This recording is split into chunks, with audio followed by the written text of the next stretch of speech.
everyone. Welcome back to the Talkoffame podcast. I'm Kylie, and on today's episode, we have Clifford Taylor IV joining us today. Clifford is a success story like no other. He was a high school basketball star at Olympic High School in Charlotte, North Carolina, who then joined the University of Florida football team as a walk-on without any prior football experience. After graduating, Taylor signed with Raymond Representation in April of 2021 as one of their very first athlete creator clients. Taylor has reached over 2 billion media plays on social media and has been a leading social media talent for the Los Angeles Rams, the NBA, and now has his own business, which is the Clippers Show. In 2022, Taylor attended both the Super Bowl while working for the Rams and then the NBA Finals while working for the NBA. In 2023, after a brief hiatus in late 22, he returned to form, and on March 16th, he surpassed 1 million followers on his TikTok page at Clifford. In February 2024, Taylor attended the NBA All-Star Weekend in Indianapolis and quickly surpassed 100,000 subscribers on his YouTube channel in March.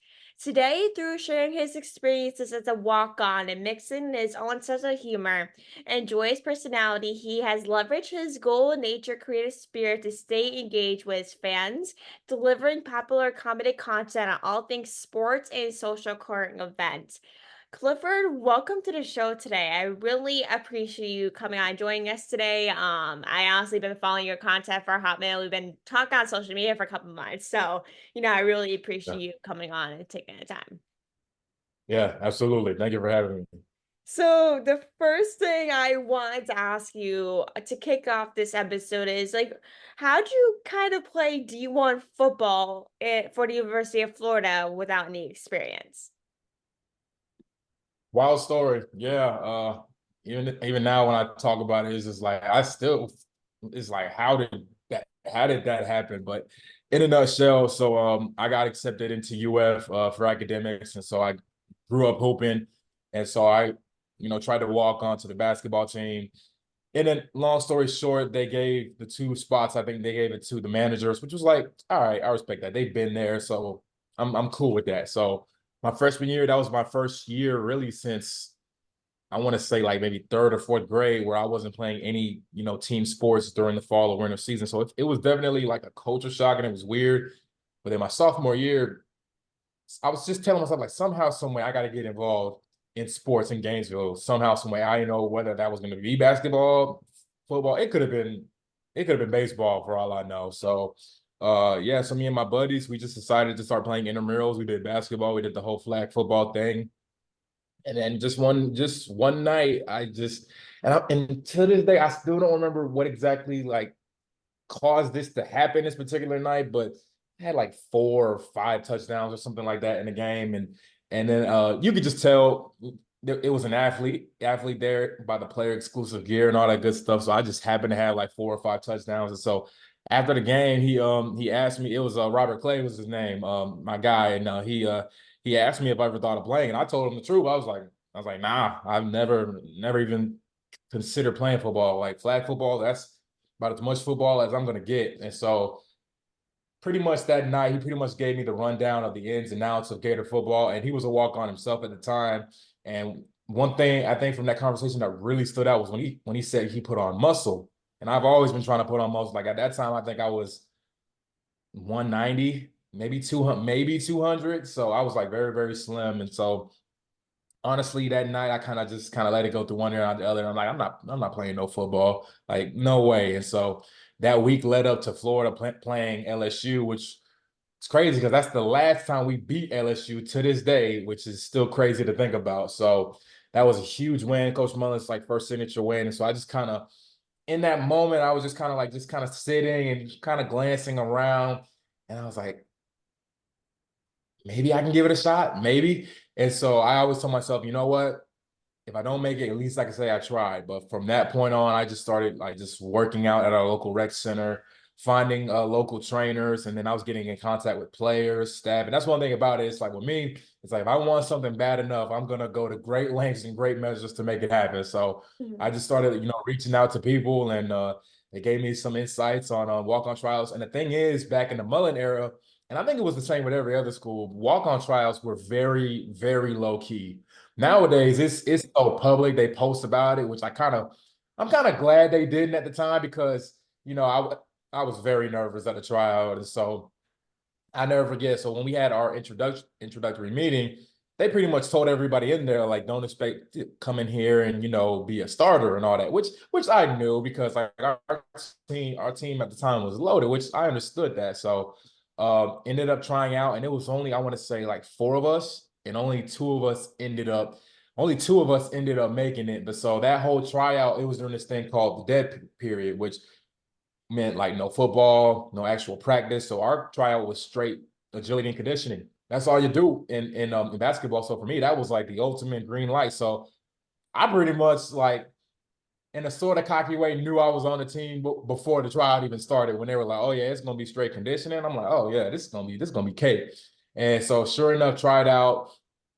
And they pretty much told me I had to wait until the summer because my class schedule just interfered with it just interfered with the time they had spring ball practice and stuff like that. So waited till about June, and then I got that call in late June, and they asked me if I was ready to go, and I was like, yeah. And then from that point on, June of 2019, from that point on, going into my junior year, I was on the squad. So Ooh, damn. At least with the conditioning, it was pretty easy compared to basketball, though. That must be the easiest thing you probably ever done was conditioning.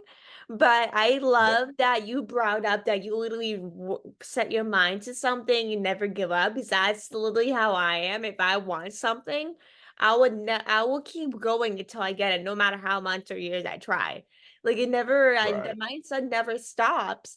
But with the University of Florida, with how big the school is and how big of a kind of football team they are, I didn't expect it to be just straight conditioning. I thought it was gonna be like football conditioning, like workouts. I thought it was gonna be a full blown Same, thing. same. Yeah, same. I mean, I was prepping with the trainers as if I was going to the draft. I mean, we were doing like 40 yard dashes. We were doing like slants with cones, all kind of drills, sled machines, the jug machines. Like we were doing everything. So when I got to the tryout, and I was just like, no football for an SEC school, really? But then I later understood what the dead period was, and I'm like, yeah, I guess that makes sense. And so, but yeah, no, when they told me I was on the squad, so to me, when I told my friends and my family, I told them like, yeah, like I made a squad. I didn't even really put two and two together. Like I'm playing D1 for the Florida Gators, prestigious football program in the SEC. I didn't even put those together when I said I made a squad. I was just like, I made the squad, so we're here to stay now. So all my friends and my family, of course, they were so excited for it. And I think part of why I was so calm too was because I knew going in that I wasn't gonna be a superstar. I knew it was pretty much gonna be scout team, it was pretty much gonna be special teams, and just call it a career at that point. Like I already understood that. But for me, part of going back to why I wanted to try out to begin with was because I just genuinely miss being part of a team, being in team sports. Like that freshman year, it was weird, but it was also tough because it was like, man, I'm so used to just like doing something, but I wasn't doing anything but going to class and dealing with freshman 15. That was all I was doing. So Mhm. yeah, being on a team Was that during COVID times or was that before? so it was a little bit. So it was the year before that I joined the team, so 2019.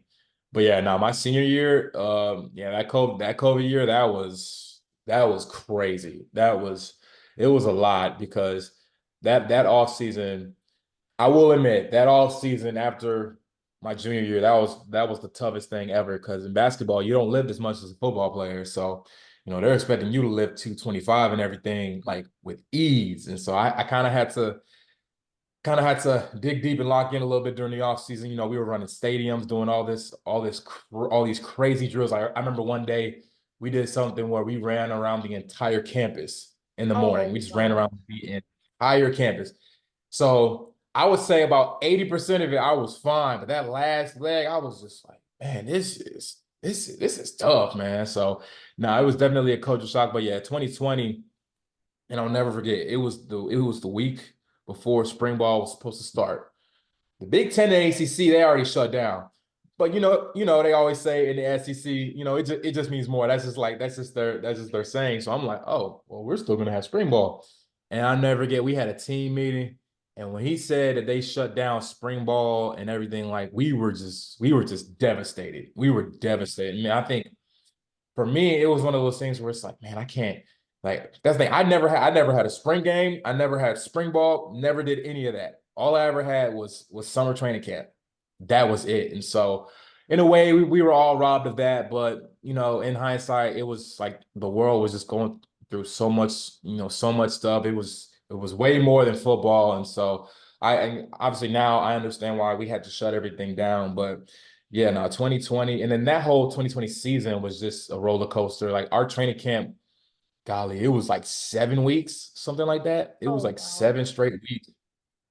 Granted, we had more off days, which was cool, but it was just 7 straight weeks of just the same stuff over and over and over again. And so when the season started, it couldn't get here fast enough. And then obviously we did okay, went to the Cotton Bowl, got killed by Oklahoma. And I think what sucks about that season is that all of it really gets overshadowed by, of course, when Marco threw the shoe and everything like that. But it's like if people really go back and look at that season, that was a real special season. I mean, we clinched the SEC East for the first time in God knows how long. We had an All-American, obviously my teammate Kyle Pitts. We had guys like Kadarius Toney, Kyle Trask, and things like that. We beat Georgia for the first time in forever. That was the one and only time that we beat Georgia when I was there. So Hmm.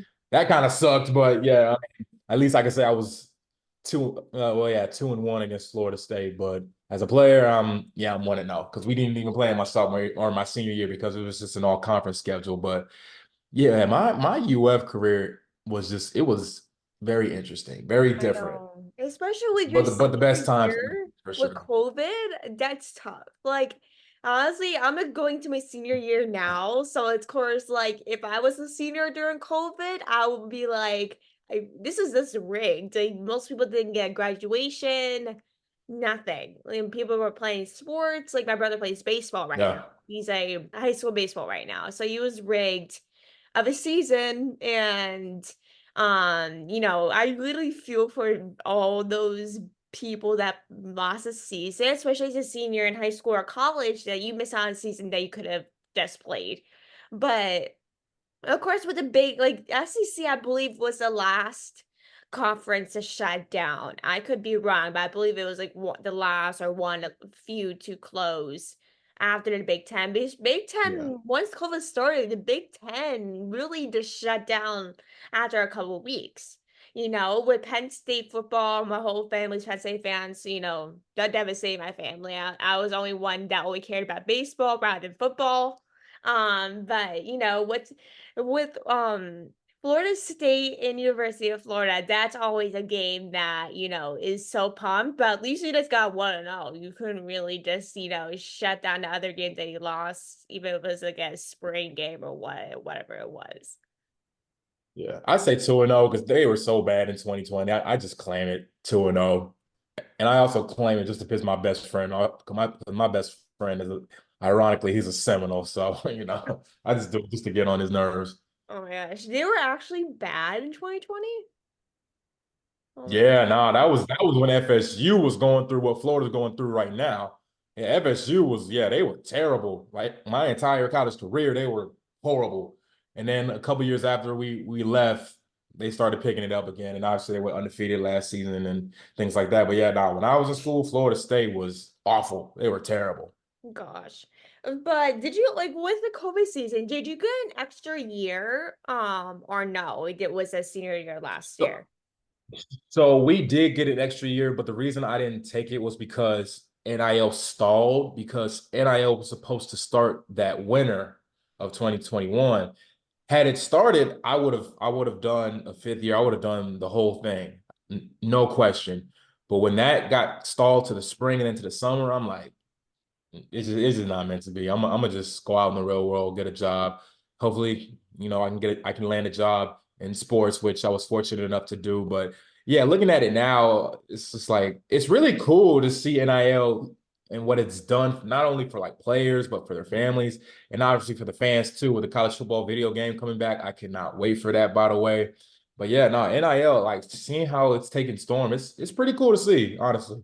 Yeah, it really is. It really like it's honestly growing year by year. By the time in 2024, it's honestly growing more than when it was created a few years ago. Oh yeah, now that you have the boosters all involved, it's yeah, it's only the money's only going to continue to increase because college sports, I mean, it's just so marketable and just it's just in my opinion, I think it's better and it's way more popular than the NFL Yeah, in my I was honest actually going opinion. to say exact same thing. I was like, and yeah, after these last couple of years, it's starting to become more popular than NFL at this point. Yeah, yeah, because But the NFL it's like it's just very traditional, modern, and college they just break the barriers. They just do all kinds of tradition, bands, calls, whatever the case is. It's just I think it's just way better.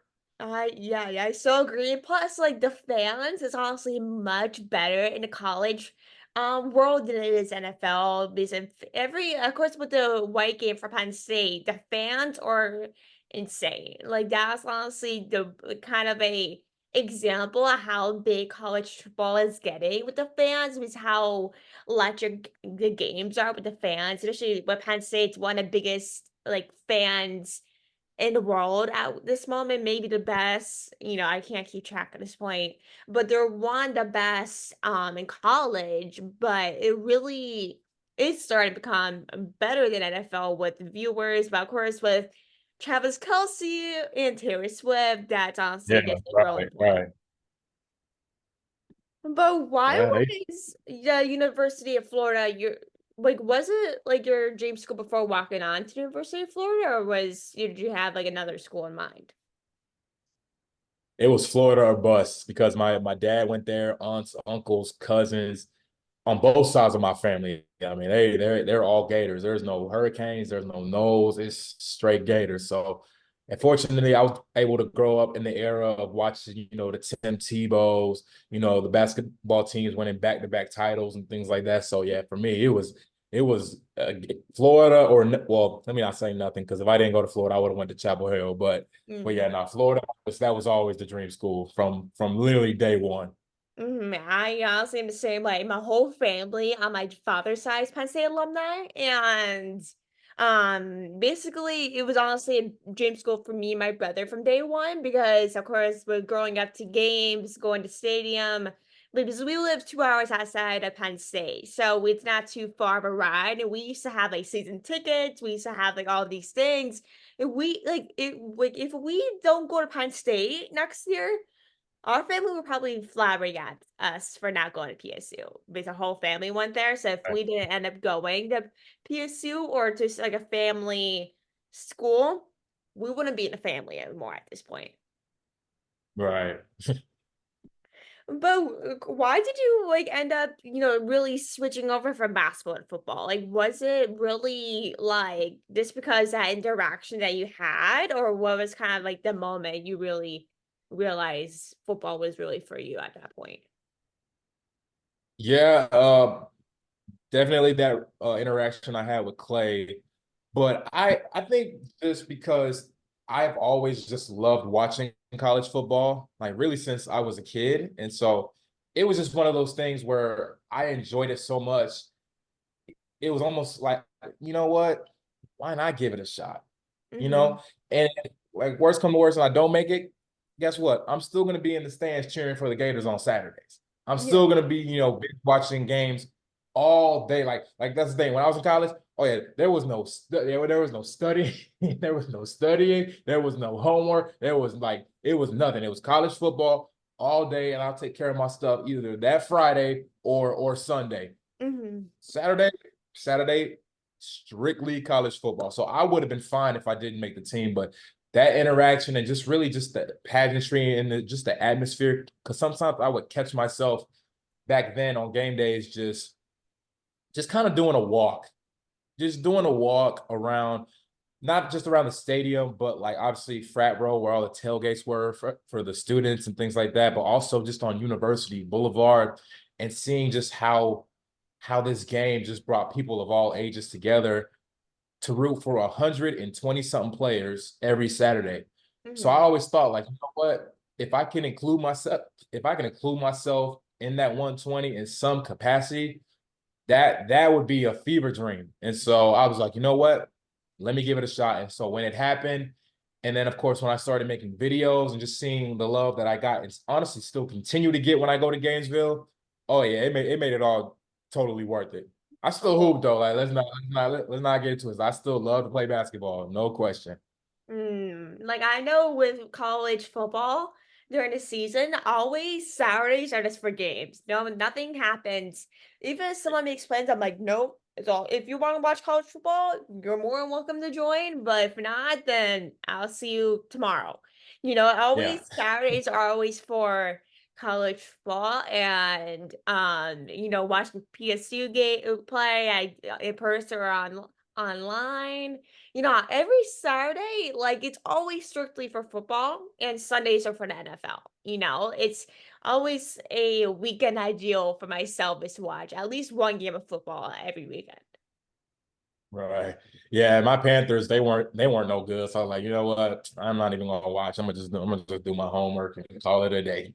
I know. That's the same for Seahawks. I'm a Seahawks fan. So, last year it wasn't ideal, but it wasn't Yeah. bad. I can't complain. At least they won games. That's all it was not bad. At least they won games, but it was not the best year they had, honestly, as they did previous years. But at least we didn't have Russell Wilson, so it could be worse. Right, right. But of course, to go into content creation, like what was like your first video that went viral? You wanna know what's crazy? So I had a video I had a video in 2018. And honestly, it was just like, I don't even think it was a video. It was just like an IG story.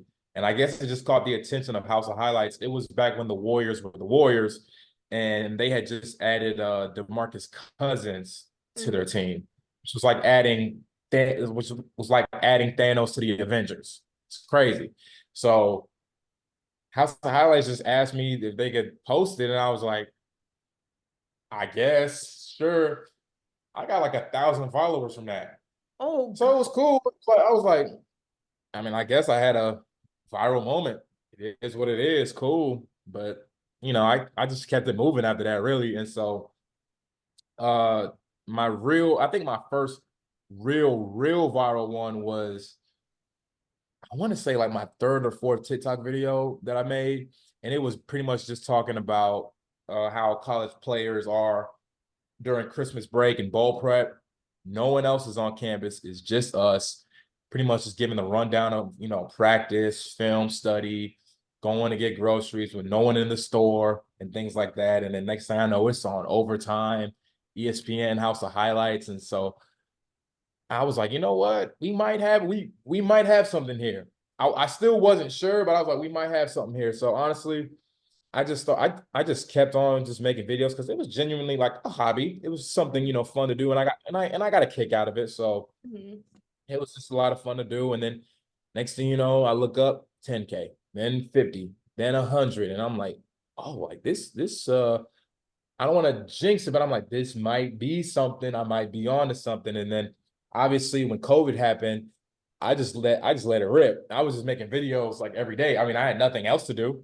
So I was just letting it rip. And so, and then I made another video. I want to say around May of that year. And I pretty much did a video where I was pretty much mimicking what players listen to pregame versus what they actually listen to.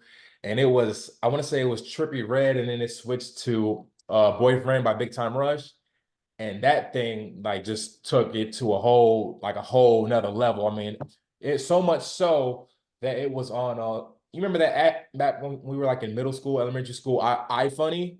Oh When it yeah. was on I when it was on iFunny, I was like, oh wow, like this is it. And so I think around that point I had just hit 200K.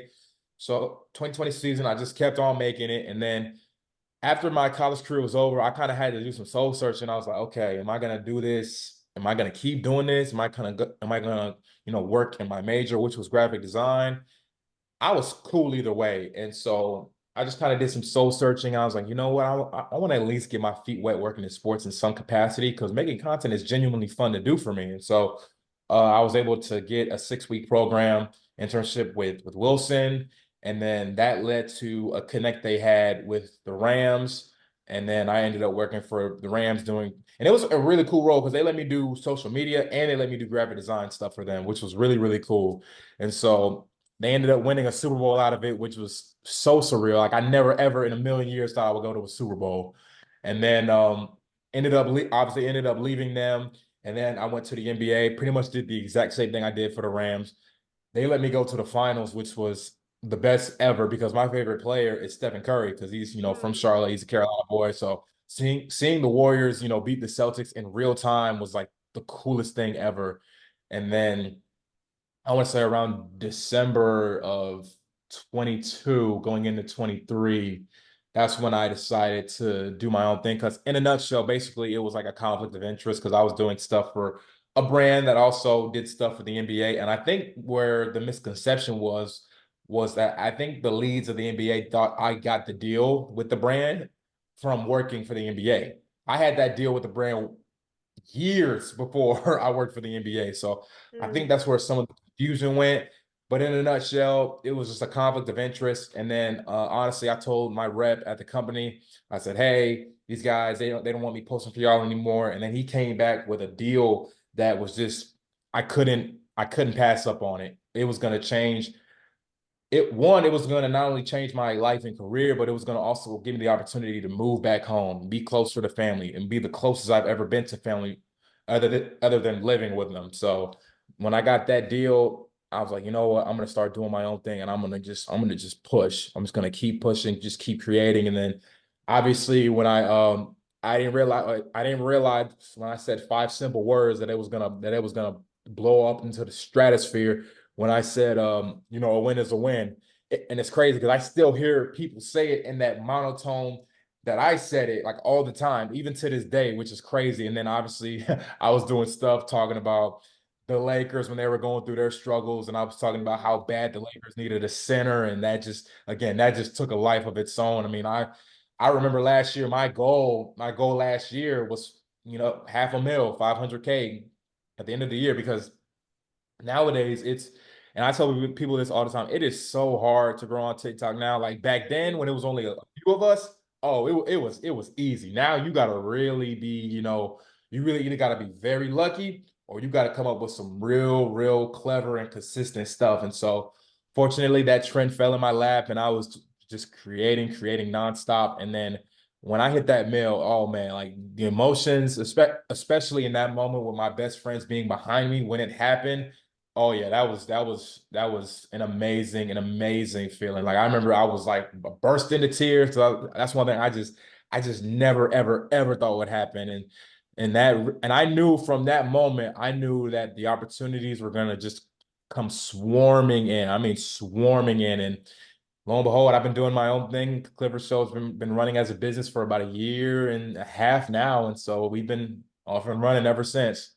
Which is great. Honestly, that is a great idea to run your own thing because of course you're on your own boss, but you can do this whatever you want on your own free time instead of people controlling what you do.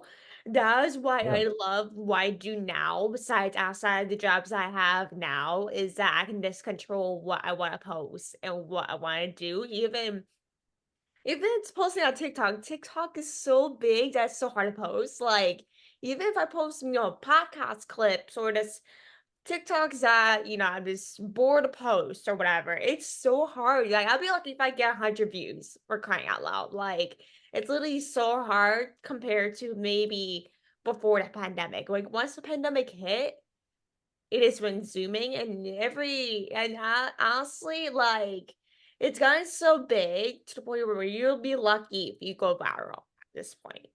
Oh yeah. Yeah. I mean, very lucky because it's like you could have the most clever video ever. Eh, 2K. We'll call it a day. 2K. But Yeah, and honestly, if you want to go viral, you just have to keep posting multiple times a day, every single day. Like, I can barely post one a day, let alone a couple.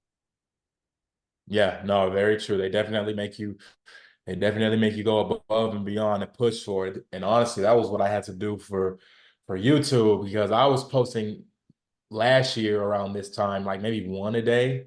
But Mhm. then I was like, no, I gotta get this thing rolling. Somehow, some way it's gotta elevate. So then I started posting like 2 to 3 times a day. And there was actually one point in the beginning of the year where I was posting, golly, I want to say some days like 4 to 5 times on Mhm. there. And frankly, it worked. Thankfully, it worked. So now it gives me the bandwidth to kind of come up with new, fresh, and organic stuff. Obviously, long form stuff. But yeah, no, you definitely gotta push if you really want to grow Yeah. on these platforms. They make you work for it. They definitely Yeah, and make you work plus for it. YouTube is a great way to post if you don't want to post on TikTok. I realize the shorts I post on YouTube gets literally more views than TikTok, which is weird. Yeah. Yeah, no, I mean, that's really what they're pushing now. I mean, unless you're an OG YouTuber and was doing long form years before, yeah, shorts is the way to go. Mhm. Honestly, it's the way to go in this era, and I don't mind it because it definitely I was able to grow on it, but yeah, that's definitely the era that we're in.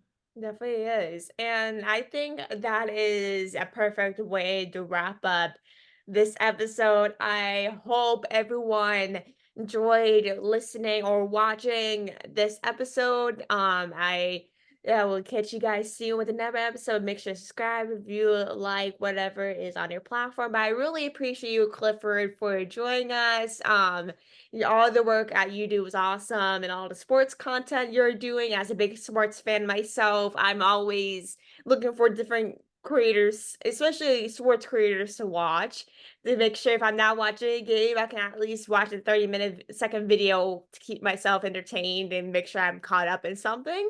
But yeah, I really appreciate you joining us today and taking the time. Absolutely, anytime. Thank you so much. Absolutely. And I hope everyone enjoys the rest of their day. Make sure you stay tuned for next episode. But Clifford, thank you again. I hope you enjoy the rest of your day.